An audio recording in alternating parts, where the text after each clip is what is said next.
I found the location depicted in the painting, and then I cast Lumos to guide a moth back to the frame. All very logical, I suppose. Pity I was so close to solving it. You have a knack for solving riddles. Natty's good at that too. So is Amit, although he does tend to over-explain. Well, I'm glad someone figured it out. The moth! I should have seen that.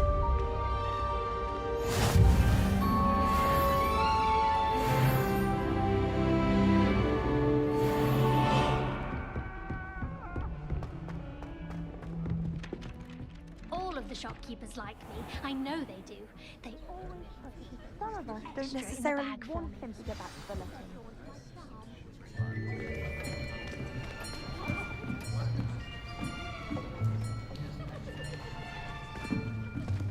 Here!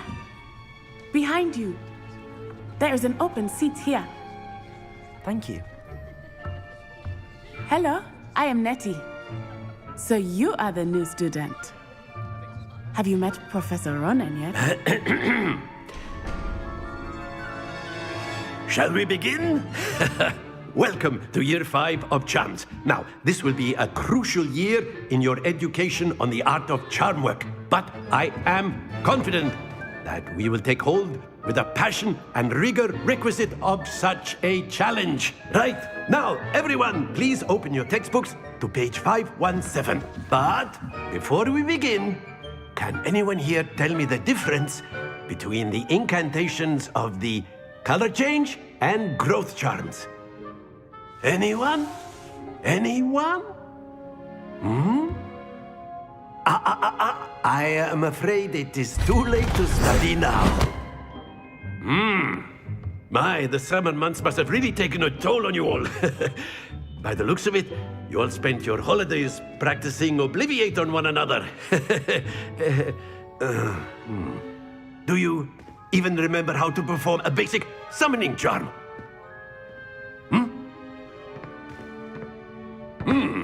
Well, it seems that we are in dire need of review. Everyone get into pairs and take positions on opposite sides of the classroom. Now let's put those textbooks to use as the blunt objects you so believe they are, and take turns summoning them out of one another's hands. Only one book will be needed per partnership, Miss Dale. Thank you. Get into place now.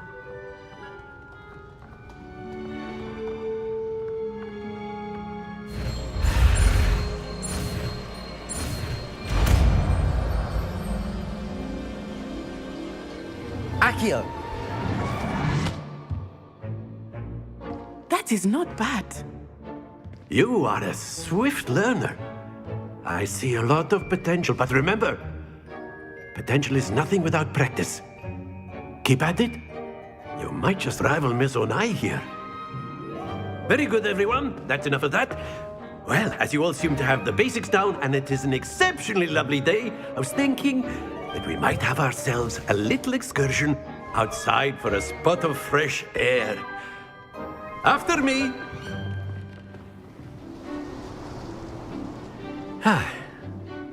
I've always found that fun goes hand in hand with mastery, as I'm sure the Quidditch players amongst us would agree.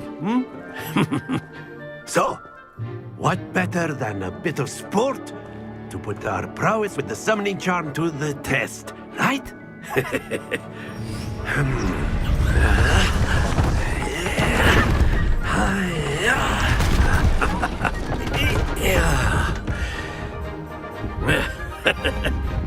So why don't we have our newest student start us off?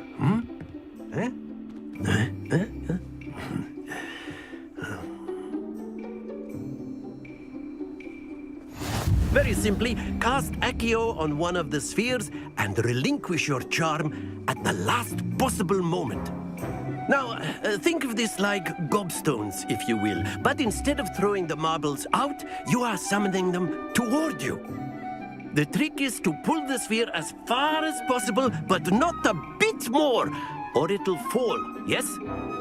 Now, I could keep talking about theory all day, but practice is the best professor. Show us how it's done. Accio!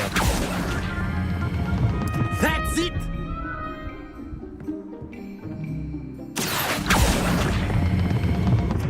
excellent control there.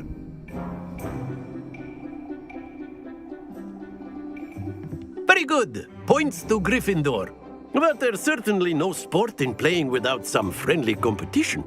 Miss Onai, would you care to give our new student a bit of a challenge? Come on up. You'll be the blues, just as before, and Miss Onai, you are playing red. Clear? Yes, sir.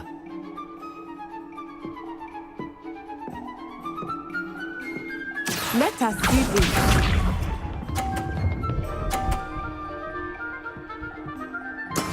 There we go.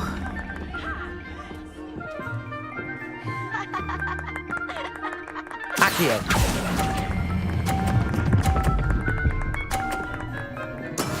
That is how it's done. Accio.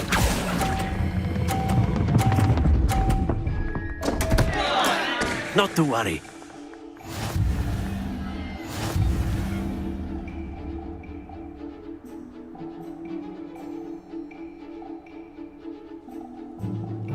Let us make this a bit more interesting, shall we?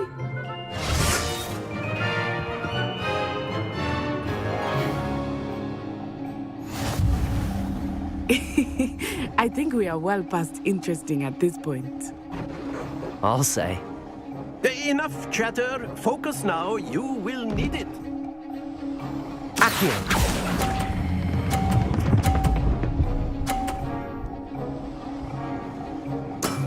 Very good.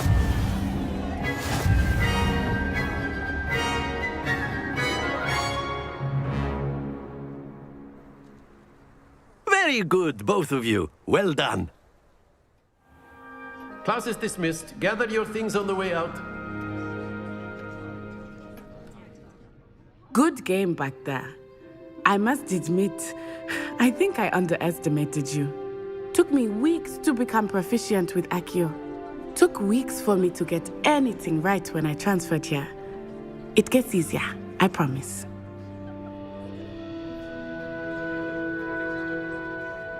That's good to hear. It's a lot to take in all at once. To put it lightly, I remember how I felt when I first arrived.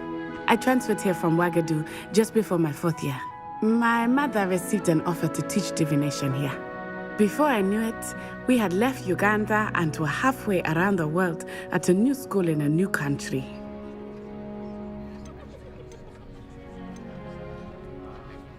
This may seem an odd question, but is magic the same there as it is here? Mostly, yes. But I did have to learn how to use a wand when I arrived here. Hardly anyone at Wagadu uses one.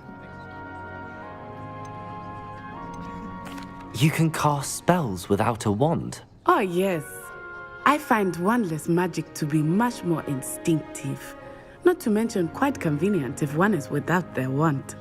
I must admit, however, that I am growing quite fond of using a wand. It seems very dramatic.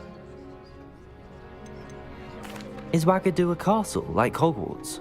Its address is Mountains of the Moon. It is not so much a castle as a beautiful edifice carved out of the mountainside.